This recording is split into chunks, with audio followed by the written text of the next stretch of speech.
తెలంగాణ ప్రజల ఆకాంక్ష మేరకే ప్రత్యేక రాష్ట్ర నిర్ణయాన్ని కాంగ్రెస్ తీసుకుందని ఆ పార్టీ సీనియర్ నేత డి శ్రీనివాస్ చెప్పారు. అన్ని కోణాల్లో ఆలోచించి నిర్ణయం తీసుకోవడానికి చాలా సమయం తీసుకుందని, అలాగే ప్రక్రియ పూర్తవడానికి మరింత సమయం అవసరమని చెప్పారు.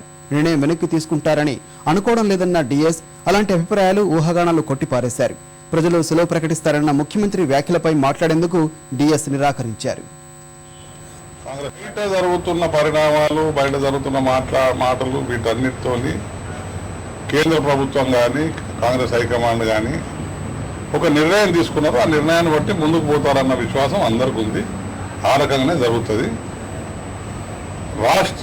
తెలంగాణ రాష్ట్ర ఆవిర్భావం ఏర్పాటుకు ఏదైతే కమిట్ అయినారో కాంగ్రెస్ వర్కింగ్ కమిటీ మరియు యూపీఏ భాగస్వామ్య పక్షాలన్నీ కూడా ఆ విషయాన్ని పదే పదే వాళ్ళే చెప్తూ వస్తూ ఉన్నారు. కనుక ఇది ఒక లాంగ్ స్టాండింగ్ డిమాండ్ కనుక నేను మొదటి నుండి రిక్వెస్ట్ చేస్తున్నా, ఇప్పుడు కూడా అదే అప్పీల్ చేస్తున్నాను. దీన్ని అర్థం చేసుకొని ఆ పరిస్థితుల్లో ఏ ప్రాంతం వారికి ఏమి ఇబ్బందులు ఉంటే వారు ఏ రకంగా పరిష్కారం చేసుకోవడానికి ప్రయత్నాలు చేస్తే బాగుంటుంది. దానికి ఇరు ప్రాంతాల వారు కూడా అవగాహనతోని, సంప్రదింపులతోని ఒక మంచి వాతావరణంలో సెటిల్ చేసుకుంటే బాగుంటుందని నేను అభిప్రాయపడుతున్నా. మొదటి నుండి అదే చెప్తున్నా. ద్వేషాలు పెంచుకోవడం అనవసరమని